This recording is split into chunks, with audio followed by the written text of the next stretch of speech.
This is Sonic, and you're watching JD Frank 20.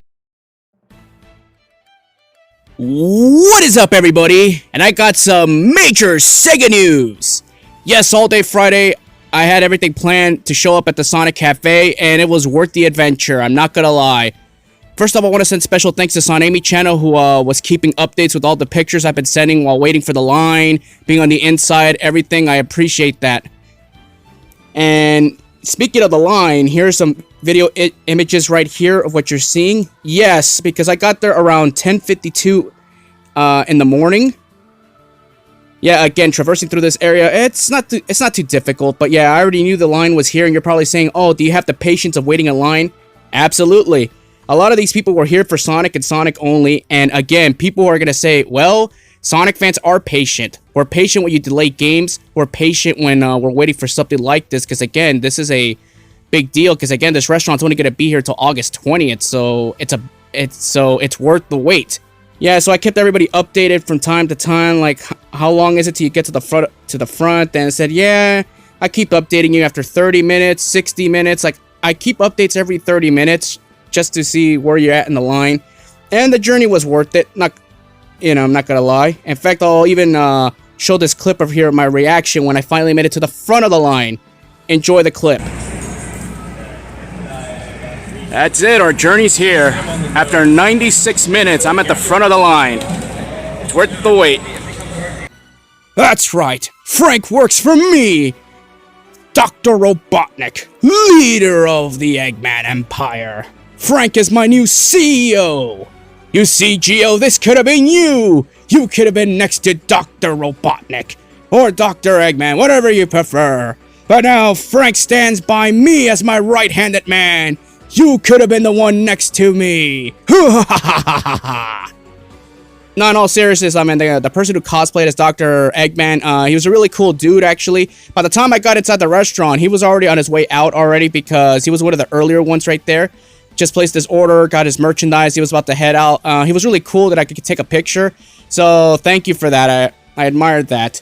And speaking of waiting in the line, remember when I said that Amy Rose is becoming more popular? Well, when they were giving away free stickers, obviously to the kids, for waiting in line, there was a young girl there who couldn't make up her mind on which sticker she wanted to get, and the employee actually recommended go with Amy.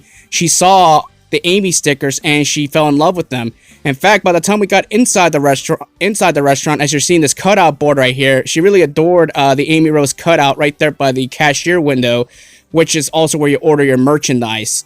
So that was a fun moment right there. Gotta go fast. Food. Yeah, like I said, I mean, the restaurant's really not that big. You know, it's kind of like small, but at the end of the day, it's got the Sonic the Hedgehog branding. That's all you need. I mean, it looks pretty dope and everything. You can see the merchandise booth right there. You see the Sonic Speed Simulate, Sonic Speed Cafe. And obviously you're seeing, the differences of artwork, which is cool. And the music that was playing obviously was Flying Battery. Yeah, speaking of the music, one of the songs that actually played was the Drowning theme, which was kind of odd while I was waiting for my order. Just wanted to point that out. They play random music here and there. And by the time I placed my order, here are the screenshots right here of how much I spent.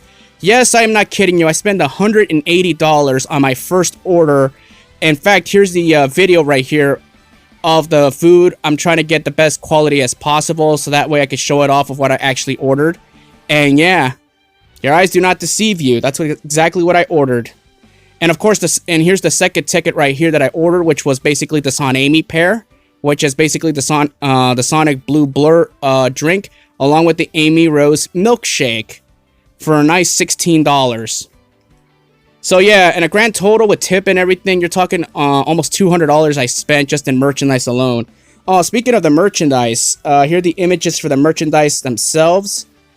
Yeah, I got obviously the trucker hat, the Sonic the Hedgehog Speed Cafe t-shirt, and I got the Sonic the Hedgehog other t-shirt right here. Unfortunately, they did run out of the plushies. Those sold out instantly. And they had other different t-shirt designs that also sold out. A lot of people did buy the sweaters or the hoodies. But again, right now it's summertime. So yeah, I was tempted on getting one. But I decided, nah, just give me another t-shirt. And I'm good to go. And I also kept the boxes for the food holders. Here they are right here, as you're seeing these images here. Yeah, like I said, man, I don't believe in throwing anything away, especially something that's limited time only, because again, this is only going to be for a small period of time in the San Diego area, so take advantage while you can. You're probably going to say like, oh, Frank, didn't you feel like you got cheated spending $200 for this experience? And I'm going to say no. You know why? Because I'm paying for the Sonic the Hedgehog branding.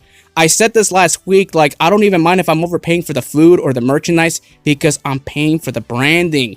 You know, SEGA has what we want, and I'm willing to pay a good premium price for it, and I'm not going to complain about it. Now let's talk about the real reason why I went to this event right here. In fact, I'll let the video play out for yourself so you all can believe me.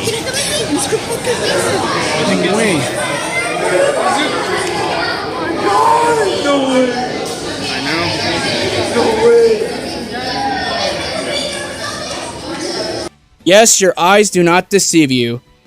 That is the man, the legend himself, Takashi Izuka, casually just strolling in. And that's really cool right there. This was around the 2:30 time period, I believe. So Takashi Izuka actually showed up earlier than expected because they were prepping that area right there because you had to form a line to meet him in person on the outside, which I'll show the line right here. This line is specifically to meet Takashi Izuka, while the other line is just to get into the restaurant and buy merchandise or buy food. So that's why. Since I've already bought stuff prior to that, we're all waiting. It says, yeah, you just have to wait, just chill here, and then they're going to get that area ready. And speaking of getting things signed, I was first in line for that entire event. So you're probably saying, like, was I nervous during that whole time? Absolutely. You know, you're all probably wondering, like, Frank, what do you have to be nervous about? Just get Izuka to sign your 2 games and that's it. Yeah, but at the same time, one of the 2 games actually is Sonic Heroes. Now you're all probably wondering, Sonic Heroes is one of my most prized possessions I have in my collection. It's my favorite Sonic game just because of the mechanics. Amy Rose is a badass in that game, and it's the only Sonic the Hedgehog game I've ever 100%ed. I got everything, all emblems, you name it. It's the only one to this date that I've ever 100%ed. It's a prized possession for me. So I was extremely nervous, you know. And obviously the person behind me, obviously, he had his copy of Sonic Colors here and there, and, you know, he said, alright, that's cool, at least you got something for him to sign. And just in case if you don't have anything for him to sign, I guess you can sign your merchandise or just sign one of those custom artworks that you've seen flowing around social media. I'll show a picture right here. And he just draws like a Sonic picture here and there. It's cool and all. It's still an autograph, but, you know, again, others will probably have it, so it doesn't feel as special. But for me, I got my 2 copies right here signed, and here and this means a lot to me that Izuka himself signed these 2 games. And I'm never going to sell these games. You know, because just because Sonic Heroes is my prized possession. And speaking of that, when Izuka actually signed Sonic, when he took a look at Heroes, I was actually really nervous what his reaction would be. He actually smiled, believe it or not, when he signed Heroes and Frontiers. He signed Heroes first, actually, as you can see the comparisons on both these signatures. And that made me happy on the inside. I was just trying to keep my cool, keep everything professional. You know, I thanked him, and I also thanked him for all of his contributions and his hard work and everything. And yeah, I had a great experience there. You know, and you're all probably wondering, like, why would you feel nervous that Izuka was gonna sign Sonic Heroes? Well, I do have a video about this coming out later in the week, but obviously Sonic Heroes, I kept stating time and time again, that game nearly killed him. Everything you heard is all 100% true. That game nearly killed him. Did he have to program everything? He had to program the level design for that game. It was a nightmare, and he had to do that under a strict schedule. So again, I mean, he could have died making that game. So it made me happy that he actually smiled when he signed that game. You know, seeing that, oh, that's amazing that I found someone who actually loves this game, enjoys it, and it's his prized possession. But overall, the experience was worth it for me. So overall, the entire trip, everything cost me like around $250. Again, you know, money's not really going to be an issue for me when it comes to spending it on that day. Because again, the memories of just being there and just the experience is worth it. Something I'm going to cherish forever. The fact that I got my 2 games signed, and the fact that you basically got to meet basically, you know, one of your heroes, basically. You know, Takashi Izuka is the definition of a hero when it comes to the Sonic the Hedgehog franchise. Any Sonic game he's been involved in, you know, he's been behind it, you know, whether it's behind the scenes, programming, whatever, he's done it. He's the creative director of the franchise, And obviously, he just got a big promotion to an executive position earlier this year, which means now he has more power, and I couldn't be happier for him. Again, you know, at one point in his life, he could have actually died because of Sonic Heroes and the developmental time of that game. So that's why it was a big deal seeing him there. It was awesome. And to me, that was worth it to me, just that experience. And again, I mean, and another note, like anytime there's going to be like a Sonic the Hedgehog type of event in the San Diego area, I'm going to make it my mission to try to appear at those events. You know, because again, I mean, going through San Diego, it's like a trip down memory lane for me. I used to live in that area when I was younger, you know, so it felt great just going through the area again, you know, so it's all cool. So anytime there's like a Sonic theme event in that area, I'm always going to try to go for it. You know, either that, Los Angeles, or where I'm at right now. Either way, I'm going to try to go and represent all of you. I know a lot of you told me, like, Frank, is it cool if you could go to the restaurant right there? Because it's right in your backyard, literally.